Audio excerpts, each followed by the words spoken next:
لیکن نکاح کے معاملے میں میرے نبی نے دیکھا ہے. کیسے ہے؟ توجہ فرمائے. صحیح بخاری ہے، حدیث نمبر 5125 ہے، 3895 ہے. صحیح مسلم میں یہ حدیث موجود ہے. حضرت امی عائشہ صدیقہ مطہرہ بیان فرماتی ہے جب اللہ کے نبی صلی اللہ علیہ وسلم سے میرا نکاح ہو گیا، میں پیارے پیغمبر کے پاس بیٹھی ہوئی تھی. اللہ کے نبی صلی اللہ علیہ وسلم نے فرمایا، آپ نے فرمایا عائشہ تیری کیا شان ہے، تیرا کیا مقام ہے. آپ نے فرمایا رأیتک فی المنام یجیء بک الملک. آپ نے فرمایا، صحیح مسلم کی الفاظ ہے، آپ نے فرمایا ایک فرشتہ 3 راتیں مسلسل ایک ریشم کے کپڑے میں میرے پاس ایک تصویر اور شکل لے کے آتا رہا. آپ نے فرمایا جب میں اس کپڑے کو تھوڑا سا ہٹا کے دیکھتا تھا، عائشہ وہ تیری تصویر ہوگی. صلی اللہ علیہ وسلم. آپ صلی اللہ علیہ وسلم نے فرمایا 3 راتیں خواب آیا، پھر میرے دل میں خیال آیا، میں نے یہ اپنے دل میں بات کی، فَقُلْ إِيَّكُ هَذَا مِنْ عِنْدِ اللَّهِ يُمْضِهِ. اگر یہ خواب اللہ کی طرف سے ہے تو اللہ اسے حقیقت کر دکھائے گا. آپ نے فرمایا پھر میرا میں محمد کا تجھ سے نکاح ہو گیا. اور یہی حدیث تھی کہ جب حضرت امی عائشہ پر تہمت لگائی گئی، پیارے پیغمبر کی زبان سے بھی جملہ نکلا، صحابہ نے بھی باتیں کی، حضرت عمر فاروق کو پتہ چلا. آپ نے فرمایا عمر تو کیا کہتا ہے؟ حضرت عمر فرماتے ہیں اللہ کے نبی عائشہ وہ ہے اور جس کی گواہی اور جس کی شادی، جس کا نکاح عرش معلیٰ پر اللہ نے آپ سے کیا، جو اللہ کی پسند ہو اس میں ذرہ برابر کمی ہو سکتی؟ اس میں کمی نہیں ہو سکتی. یہی وہ حدیث تھی. اور ایسا ہی ہوا پھر جب سورہ نور کی آیات آئیں، پیارے پیغمبر علیہ السلام نے بیان فرمایا عمر تو نے سچ کہا تھا. جب نکاح کا معاملہ آیا تو میرے نبی نے بھی دیکھا، ایک نظر دیکھا. حدیث ہے، صحیح بخاری کی حدیث ہے، حدیث نمبر ہے 2310 ہے اور 5126 ہے. صحیح مسلم ہے 3487 ہے. حضرت سہل بن سعد رضی اللہ تعالیٰ عنہ بیان فرماتے ہیں ان امرأة جاءت رسول اللہ صلی اللہ علیہ وسلم. ایک عورت آئی، اللہ کے نبی صلی اللہ علیہ وسلم نظریں جھکا کے بیٹھے ہوئے ہیں، اللہ کے نبی نے اس کی طرف دیکھا نہیں. جاءت وہ آئی، اللہ کے نبی صلی اللہ علیہ وسلم کے سامنے آ کر کے بیٹھ گئی اور کہتی کیا ہے؟ یا رسول اللہ صلی اللہ علیہ وسلم جئت لأہب لک نفسی. اللہ کے نبی میرا ارادہ یہ ہے، میں آپ سے نکاح کرنا چاہتی ہوں، میں اپنے آپ کو ہبہ کرتی ہوں کہ آپ مجھ سے نکاح کر لیں. راوی کہتے ہیں جب اس عورت نے یہ اپنی زبان سے جملہ ادا کیا فَنَظَرَ إِلَيْهَا رسول اللہ صلی اللہ علیہ وسلم، میرے نبی نظریں جھکا کے بیٹھے تھے. عورت نے نکاح کی دعوت دی تو میرے نبی نے نظریں اٹھا کے دیکھا، نظریں اٹھا کے دیکھا. لیکن نظر اٹھا کے ایک دفعہ دیکھا فَصَعَدَ النَّظَرَ إِلَيْهَا، پیارے پیغمبر نے دیکھنے کے بعد اپنی نظروں کو جھکا لیا. پتہ یہ چلا جس سے نکاح کرنا ہو بندہ اسے ایک نظر دیکھ سکتا ہے. آئیں ذرا توجہ فرمائے پیارے پیغمبر علیہ الصلوۃ والسلام کی حدیث. اور ہاں یہ یاد رکھیں مسئلے کی وضاحت، یہ اللہ کے نبی کے لیے خاص تھا. یہ کس کے لیے خاص تھا؟ کون سی چیز؟ کہ کوئی عورت آ کے اپنے آپ کو ہبہ کر دے. یہ آج کے مسلمان کے لیے جائز ہے؟ ایویں کوئی آ کے کہے کہ میں تیرے نہ بیاہ کرنا ہے تو وہ بندہ بڑا خوش ہو جائے، تو یہ جائز نہیں ہے. یہ جائز نہیں ہے. کیوں جائز نہیں ہے؟ صحیح بخاری اور مسلم کی روایتیں ہیں لا نکاح الا بی، میں نے آپ کو حدیث سنائی تھی یاد آئے گی، لا نکاح الا بی. اور یہ جو کورٹ میرج ہو رہا ہے یہ نکاح ہے کہ زنا؟ بولیں جی، زنا ہے نا. اور جو ان کی اولادیں پیدا ہو رہی ہیں وہ حلال نہیں ہیں، وہ کچھ اور ہی ہیں. کیوں؟ اللہ کے نبی نے فرمایا لا نکاح الا بولی، ولی کی اجازت کے بغیر نکاح جائز نہیں ہے۔ اگر کوئی عورت ہبہ کرے، یہ میرے نبی کے لیے جائز تھا، لکھا کہاں پر ہے؟ آئے قرآن کی طرف، ہم تو کہتے ہیں قرآن پڑھو، قرآن کی طرف آؤ۔ سورہ احزاب ہے، آیت نمبر 50 ہے، اللہ فرماتے ہیں وَامْرَأَةً مُؤْمِنَةً إِن وَهَبَتْ نَفْسَهَا لِلنَّبِيِّ إِنْ أَرَادَ النَّبِيُّ أَن يَسْتَنكِحَهَا خَالِصَةً لَكَ مِن دُونِ الْمُؤْمِنِينَ۔ اللہ فرماتے ہیں نبی کوئی عورت اپنے آپ کو ہبہ کرے تیرے لیے جائز ہے، کسی مومن کے لیے جائز نہیں ہے۔ اگر کوئی مومن کسی عورت سے اس کے ولی کی اجازت کے بغیر نکاح کرے گا تو اس کا نکاح فنکاحھا باطل، فنکاحھا باطل، اس کا نکاح باطل ہے، باطل ہے، باطل ہے۔ سن ابو داؤد ہے، حدیث نمبر 2082 ہے، حضرت جابر بن عبداللہ رضی اللہ تعالیٰ عنہ بیان فرماتے ہیں کہ پیارے پیغمبر علیہ الصلوۃ والسلام نے بیان فرمایا اذا خطب احدكم المرأة فإن استطاع ان ينظر الى ما يدعوه الى نکاحها، آپ نے فرمایا میرے صحابہ جس عورت سے نکاح کرنا ہو ایک نظر اسے دیکھ لیا کرو۔ حضرت جابر بن عبداللہ بیان فرماتے ہیں اللہ کے نبی صلی اللہ علیہ وسلم میں نے ایک عورت کو نکاح کا پیغام بھیجا ہے، میرے لیے کیا حکم ہے؟ آپ نے فرمایا ایک نظر دیکھ لے، دیکھ لے۔ حضرت جابر بیان فرماتے پھر ہوا یہ میں مدینے کے ایک بازار میں، ایک گلی میں، ایک سائڈ پر چھپ کر بیٹھ گیا، وہ عورت اپنے گھر سے نکلی، میں نے اسے دیکھ لیا۔ پھر فرماتے ہیں فتزوجتها، آپ فرماتے پھر میں نے اس عورت سے نکاح کر لیا، میں نے ایک نظر اسے دیکھا تھا، چھپ کے دیکھا تھا۔ اور اسی طرح صحیح مسلم ہے، حدیث نمبر 3485 ہے، 86 ہے، سنن نسائی میں ہے، حضرت ابو ہریرہ بیان فرماتے ہیں کنت عند النبی صلی اللہ علیہ وسلم فاتاہ رجل فاخبرہ انہ تزوج امرأة من الانصار، ایک آنے والا آیا، آ کے عرض کرتا ہے اللہ کے نبی صلی اللہ علیہ وسلم میں نے انصار کی ایک عورت کو نکاح کا پیغام بھیجا ہے۔ پیارے پیغمبر علیہ السلام نے فرمایا نظرتا الیہا، وہ تو نے کوئی نظر اسے دیکھا ہے؟ تجھے پتا ہے وہ کیسی ہے کیسی نہیں؟ کہتے ہیں قال اللہ، آپ نے فرمایا فانظر الیہا، اللہ کے بندے ایک نظر اسے دیکھ لے۔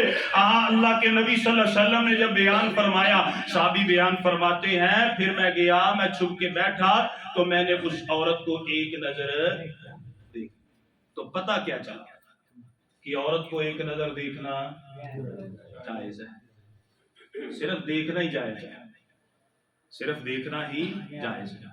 ہاں والدین ادھر ادھر بیٹھ جائیں تو گفتگو بھی بولو جی جائز ہے۔ میں تم دس رہا حوالے ابھی میں دیتا ہوں آپ کو بھی، چلے ہیں آمنے سامنے بیٹھے ہوں، ادھر لڑکے والے ہوں ادھر لڑکی والے ہوں، لڑکا بھی جا کے جس سے نکاح کرنا اسے دیکھ سکتا ہے، بات بھی کر سکتا ہے، لیکن خلوت کرنا، خلوت سمجھتے ہیں نا، تنہائی کرنا، جاندے ہیں سار دے ابے نو کہنا انکل جی السلام علیکم، پھر آنٹی جی السلام علیکم، پھر جس نے شادی کرنی وہ نہ مصافحہ کرنا، یہ جائز ہے؟ خلوت کرنا بھی جائز نہیں ہے، مصافحہ کرنا بھی جائز نہیں۔ ہاں جب نکاح ہو جائے، سارے معاملات طے ہو جائیں تو پھر عورت کے ساتھ، اپنی بیوی کے ساتھ بندہ مصافحہ کر سکتا ہے۔ جتنی دیر تک نکاح ہوتا نہیں اتنی دیر تک اس عورت سے مصافحہ کرنا، خلوت کرنا یہ جائز نہیں ہے۔ اور ہاں پیارے پیغمبر علیہ الصلوۃ والسلام کی احادیث بڑی سخت ہیں اس معاملے میں، جو لوگ عورتوں سے خلوت کرتے پھرتے ہیں، عورتوں سے مصافحے کرتے پھرتے ہیں، یہ شادی اور بیاہ کا معاملہ آ جائے، نوجوان لڑکے لڑکیاں کزن آپس میں ملتے جلتے، یہ مامی کی بیٹی، یہ مامے کا بیٹا، یہ چچا، یہ پھوپھی، ان رشتوں کی آڑ میں ایک دوسرے سے مصافحہ بھی کرتے ہیں، جوان ہیں، سمجھدار ہیں، بالغ ہیں، باشعور ہیں، سمجھتے نہیں ہیں۔ اور آئے میرے نبی کی حدیث کی طرف، میرے نبی نے کیا فرمایا؟ کائنات کے امام کی حدیث ہے، مجمع الزوائد ہے، جلد 4 ہے، صفحہ نمبر 326 ہے، اور اسی طرح پیارے پیغمبر کی حدیث الزوائد دوسری جگہ موجود ہے۔ حضرت معقل بن یسار بیان فرماتے ہیں، میرے بھائیو توجہ فرماؤ، توجہ فرماؤ، غور کرو ذرا، اللہ کے نبی نے فرمایا لَأَن يَطْعُنَ فِي رَأْسِ أَحَدِكُمْ بِمِخْيَةٍ مِّنْ حَدِيدٍ، آپ نے فرمایا ایک لوہے کی سلائی ہو، یہ جیسی لاٹھی میرے پاس ہے اس کی نوک بنائی جائے، آپ صلی اللہ علیہ وسلم نے فرمایا یہ نوکدار سریا، یہ سلائی، آپ نے فرمایا اگر کسی کے سر میں کھوپڑی میں ٹھوس دی جائے، گاڑ دی جائے، آپ نے فرمایا خیر اللہ ہو، اور یہ گاڑنا اس عمل سے بہتر ہے اَن یَمَسَّ امْرَأَةً، کہ کوئی بندہ کسی عورت کو ہاتھ لگائے، کوئی بندہ کسی غیر محرم کو ہاتھ لگائے۔ اب غیر محرم کو ہاتھ لگانا بڑا آسان ہے، شوق بھی ہے، بہانے بھی تلاش کرتے ہیں، شریعت کی طرف غور کرتے۔ اللہ کے نبی نے فرمایا اس کی نوک بنا کے سر میں کوئی اپنے مار لے، یہ اس سے بہتر ہے کہ وہ کسی غیر محرم سے کیا کرے، مصافحہ کرے۔ اب تو جدید دور ہے، گلے بھی ملتے ہیں، اللہ میں ہائے ہائے۔ پیارے پیغمبر علیہ السلام کی حدیث ہے، توجہ ہے جی؟ اب یہ حدیث آپ ذرا توجہ فرمائیں۔ پیارے پیغمبر علیہ السلام کی حدیث صحیح مسلم میں حدیث نمبر ہے 16۔ پیارے پیغمبر علیہ السلام کی یہ حدیث کئی جگہ ہے، صحیح مسلم میں، صحیح بخاری میں 5233 ہے، اور یہ 3 جگہ صحیح بخاری میں آئی ہے۔ وقت کام ہے، ذرا حدیث کے الفاظ سنیے۔ حضرت عبداللہ ابن عباس رضی اللہ تعالیٰ عنہ بیان فرماتے ہیں، عنہما بیان فرماتے ہیں، آپ فرماتے ہیں اللہ کے نبی نے فرمایا لا یخلون رجل بامرأة الا ومعها ذو محرم، آپ نے فرمایا کوئی مرد کسی عورت کے ساتھ بغیر غیر محرم کے، غیر اس کے محرم کے، آپ نے فرمایا کوئی مرد کسی غیر محرم عورت کے ساتھ خلوت نہیں کر سکتا۔ ہاں اگر کرنی ہے، بات کرنی ہے تو اس کا کوئی باپ یا بیٹا، کوئی بڑا وہاں پر موجود ہونا چاہیے۔ بھائی بھی محرم ہوتا ہے، لیکن چھوٹے چھوٹے بھائی نہیں محرم ہوتے جنہوں 5 روپے کی مونگ پھلی دے کے آنے لائے تو اپنا کام چلا لو۔ غصہ نہیں کرنا، میری بات غصہ نہیں کرنا، ایسے ہوتا کہ نہیں ہوتا؟ آپ نے دیکھا نہیں گلیوں بازاروں میں جوان بیٹی ہے، چھوٹے جے بھائی نو جڑا نا انہیں کی کیتا ہے، اپنا محرم بنایا تے جان دے، انہوں 5 روپے کی مونگ پھلی دو تو جدھر مرضی آرے لا لو۔ محرم وہ ہوتا ہے جو بالغ ہو، سمجھدار ہو، عزت کا دفاع کرنے والا ہو، اور سامنے کوئی بے غیرت آ جائے، بہن کی عزت کو خراب کرنا چاہے، بھائی اپنی چھاتی تان کے اپنی بہن کی عزت کا دفاع کرے، اسے کہتے ہیں محرم۔ اے چھوٹے چھوٹے ٹنگڑے مڑنگڑے اور یہ محرم ہوتے، یہ نہیں محرم ہوتے، اسے محرم بنایا۔ وہ چھوٹے چھوٹے بچوں کو کتنے واقعات ہم نے سنے ہیں، دیکھے ہیں، چھوٹے چھوٹے بچوں کو محرم بنا کے کیا کیا گیا تھا۔ محرم ہوتا ہے سمجھدار بالغ، جس میں کو قوت، طاقت اور سمجھداری موجود ہو۔ یہ ہمارے ماحول میں بگاڑ اسی وجہ سے آیا۔ اللہ کے نبی صلی اللہ علیہ وسلم نے بیان فرمایا کوئی مرد کسی عورت کے ساتھ اس کے محرم کے بغیر خلوت نہ کرے۔ پھر اللہ کے نبی صلی اللہ علیہ وسلم نے فرمایا، صحابہ اکرام موجود ہیں، محفل مجلس لگی ہوئی ہے، اللہ کے نبی صلی اللہ علیہ وسلم نے فرمایا وَلَا تُسَافِرِ الْمَرْأَةَ إِلَّا مَعَ ذِي مَحْرَمٍ، آپ نے فرمایا کوئی مرد کسی غیر محرم عورت کے ساتھ تنہائی میں سفر نہ کرے، اس کا محرم ساتھ ہونا چاہیے۔ اللہ کے نبی نے یہ بات بیان فرمائی۔ فَقَالَ رَجُلٌ، ایک پیارے پیغمبر کے صحابی کھڑے ہو گئے، عرض کرتے ہیں اللہ کے نبی صلی اللہ علیہ وسلم میں نے اپنا نام غزوے میں لکھوا دیا ہے۔ کہاں پہ لکھوایا ہے؟ غزوہ کسے کہتے ہیں؟ وہ جنگ جس میں اللہ کے نبی صلی اللہ علیہ وسلم موجود ہوں۔ اللہ کے نبی میں نے اپنا نام لکھوا دیا، اب میں جہاد کرنے کے لیے جاؤں گا، میں اللہ کے راستے میں اپنی جان کو قربان کروں گا، لیکن اللہ کے نبی معاملہ یہ ہے کہ میری بیوی نے اپنا نام لکھوا دیا حج کے لیے، میں جا رہا ہوں غزوے کے لیے، میری بیوی جا رہی ہے حج کے لیے، میں جا رہا ہوں غزوے کے لیے، اب میرے لیے کیا حکم ہے؟ آپ نے فرمایا انطلق، آپ نے فرمایا غزوہ چھوڑ دے، اپنی بیوی کے ساتھ حج کر کے، اپنی بیوی کے ساتھ حج کر کے۔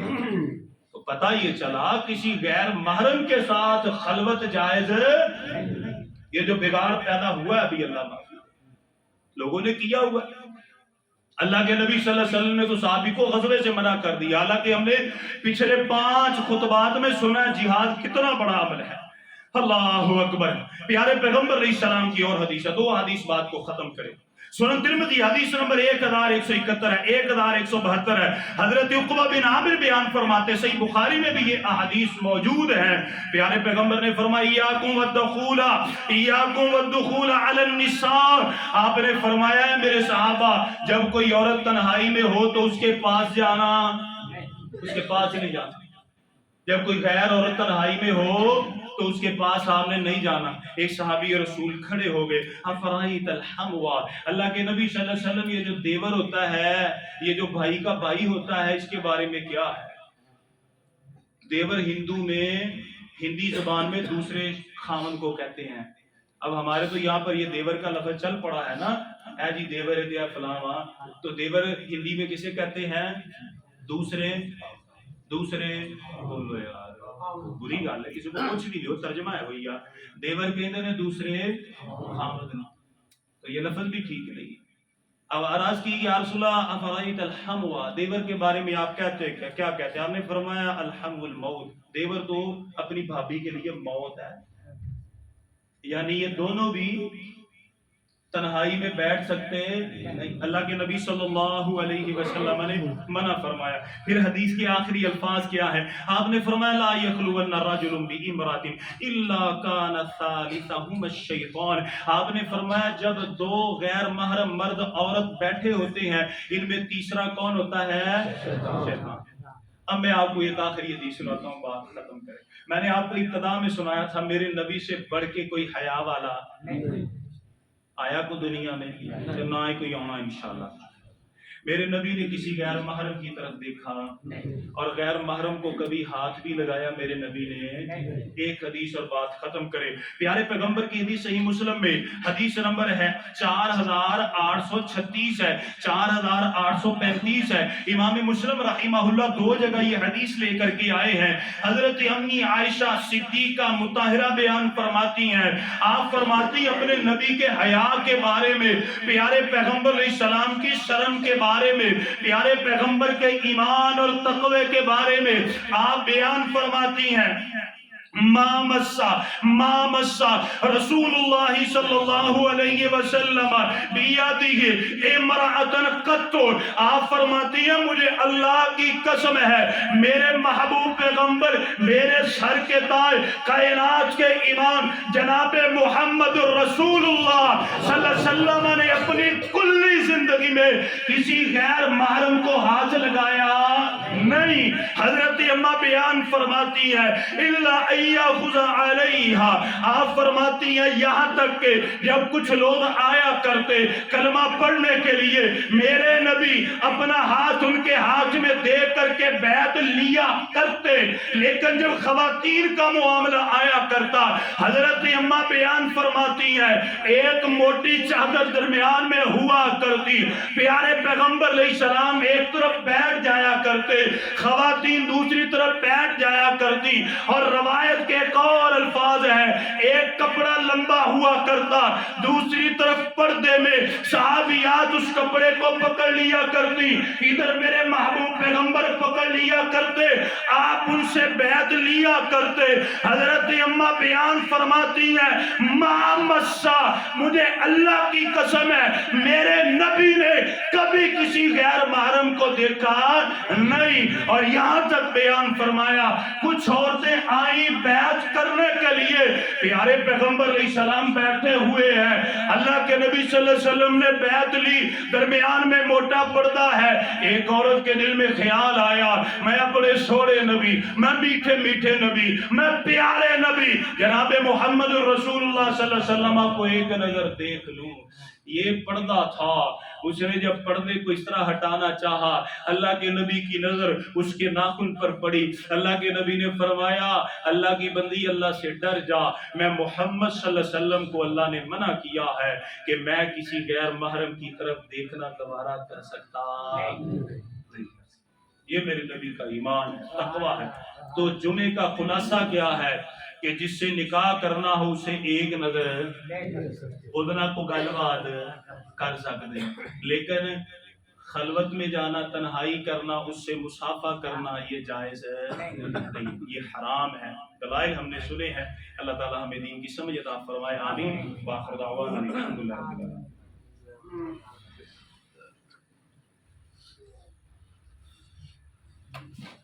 الحمد لله رب العالمين الرحمن الرحيم إن الحمد لله نحمده ونستعينه ونستغفره ونعوذ بالله من شرور أنفسنا ومن سيئات أعمالنا من يهده الله فلا مضل له ومن يضلل فلا هادي له وأشهد أن لا إله إلا الله وحده لا شريك له وأشهد أن محمدا عبده ورسوله۔ میرے محترم بھائیو، آج کے خطبہ میں ہم نے سنا ہے کہ جس سے نکاح کرنا ہو، ہمارے گھر میں ہمارے بیٹے ہیں، بیٹیاں ہیں، کل کو یہ دن آئے گا تو شریعت اس معاملے میں کیا کہتی ہے کہ جس سے نکاح کرنا ہو اسے ایک نظر دیکھ بھی سکتے ہیں، فیملی بیٹھی ہوئی ہے بات بھی کر سکتے ہیں۔ خلوت کرنا اور مصافحہ کرنا یہ حرام ہے، ناجائز ہے۔ اسلام نے، قرآن نے، حدیث نے اسے ہمیں منع کیا ہے، یہ جائز نہیں ہے۔ اللہ سبحانہ و تعالی ہمیں ان باتوں کی سمجھ عطا فرمائے، اور آئندہ جو جمعہ آئے گا وہ بھی انشاءاللہ اسی حوالے سے چند ایک گزارشات ہوگی وہ ہم سنیں گے۔ اللہ عمل کی توفیق عطا فرمائے، آمین۔ دعائے عافیت ہے، صحت کے لیے دعا کیجیے۔ ہمارے عامر بھائی ہیں، یہ مسجد کے ہمسائے اس طرف ہیں، ان کا جوان بیٹا ہے، بہت بیمار ہے، دل سے دعا کریں اللہ تعالیٰ ہمارے اس بیٹے کو صحت فرمائے۔ وہ یونیورسٹی میں پڑھتا تھا، ایک دم سے گردوں کا مسئلہ ہوا، بلڈ پریشر کا مسئلہ ہوا، چارپائی کے اوپر لیٹا ہوا ہے۔ عامر بھائی کی حالت دیکھی نہیں جاتی، اللہ کی قسم نہیں دیکھی جاتی۔ وہ بڑا ڈیسنٹ سا بندہ تھا، اب اسے اپنی بھی فکر نہیں ہے، کپڑے بھی ایسے بس نہ نہاتا ہے، بس ایسے ہی۔ بس میں جب بھی دیکھتا ہوں میں اسے کہتا ہوں عامر بھائی یار اپنی فکر تو کرو، کہتا ہے قاری صاحب اولاد کا دکھ جو ہے اس نے مجھے بڑا پریشان کیا۔ تو آپ دل سے دعا کریں، ابھی بھی کریں، نماز کے بعد دعا کریں کہ اللہ تعالیٰ عامر بھائی کے بیٹے ذیشان کو اللہ صحت عطا فرمائے، اللہ اسے تندرستی عطا فرمائے، اللہ ہمارے اس بچے کو شفائے کاملہ عاجلہ عطا فرمائے۔ ہماری بھی اولادیں ہیں، اللہ تعالیٰ ہمیں اولاد کے دکھ سے بچائے، اولاد کی پریشانی سے بچائے، اللہ تعالیٰ ہماری اولادوں کو ہمارے لیے آنکھوں کی ٹھنڈک بنائے، آمین ثم آمین۔ شاہد بھائی بیٹھے ہیں، ان کی بیٹی بھی کافی علیل ہے، کافی بہتر ہے، دعا کریں اللہ ہماری اس بیٹی کو بھی صحت عطا فرمائے، تندرستی عطا فرمائے۔ شاہد بھائی ساری فیملی کو اللہ شفائی کاملہ عاجلہ عطا فرمائے۔ علی بھائی اسلام آباد میں ہیں، ان کا پریشر ہوا ہے، دعا کریں اللہ انہیں صحت عطا فرمائے۔ ہمارے بڑے محترم بھائی ہیں، ان کے لیے، ان کے گھر والوں کے لیے دعا کیجیے، اللہ تمام کو صحت و عافیت اور تندرستی عطا فرمائے۔ یہ ہوا چلی ہے، اس کی وجہ سے موسمی بڑے مریض ہیں، ہمارے گھر میں بھی ہیں، آپ کے گھروں میں بھی ہوں گے، اللہ صحت عطا فرمائے۔ جو بھی ہیں اللہ تمام کو شفائے کاملہ عطا فرمائے۔ یہ پہلی پہلی ٹھنڈی ہوائیں ہیں، ہر کوئی پریشان ہو جاتا ہے، اللہ تعالیٰ ہمیں ان پریشانیوں سے بچائے، اللہ تعالیٰ بیماروں کو شفائے کاملہ عاجلہ عطا فرمائے۔ اور آخر میں دعائے مغفرت ہے، حکیم صاحب بیٹھے ہیں، ان کی اہلیہ جو قضاء الہی سے وفات پا چکی ہیں، دعا کریں اللہ تعالیٰ محترمہ کی مغفرت فرمائے، اللہ تعالیٰ درجات بلند فرمائے، قبر کو اپنے نور سے منور فرمائے۔ شاہد بھائی بیکری والے پہلے بھی ان کے والدین، ان کی والدہ کے لیے دعا کی تھی، اب پھر کہیے اللہ تعالیٰ ان کی والدہ کو کروٹ کروٹ جنت عطا فرمائے، وہ بھی فوت ہو چکی ہیں، اللہ تعالیٰ ان کی قبر کو اپنے نور سے منور فرمائے، اور اللہ تعالیٰ ہم سب پر رحم و کرم نازل فرمائے، آمین۔ إن الله وملائكته يصلون على النبي يا أيها الذين آمنوا صلوا عليه وسلموا تسليما اللهم صل على محمد وعلى آل محمد كما صليت على إبراهيم وعلى آل إبراهيم إنك حميد مجيد اللهم بارك على محمد وعلى آل محمد كما باركت على إبراهيم وعلى آل إبراهيم إنك حميد مجيد اللهم ربنا آتنا في الدنيا حسنة وفي الآخرة حسنة وقنا عذاب النار اللهم اغفر لنا وللمؤمنين والمؤمنات والمسلمين والمسلمات، وألف بين قلوبهم وأصلح ذات بينهم، وانصرهم على عدوك وعدوهم. اللهم لعن الكفرة الذين يصدون عن سبيلك ويكذبون رسلك ويقاتلون أولياءك. اللهم خال بين كلمتهم وزلزل أقدامهم، وانزل بهم باسك الذي لا ترده عن القوم المجرمين. سبحان ربك رب العزة عما يصفون، وسلام على المرسلين، والحمد لله رب العالمين. آمين.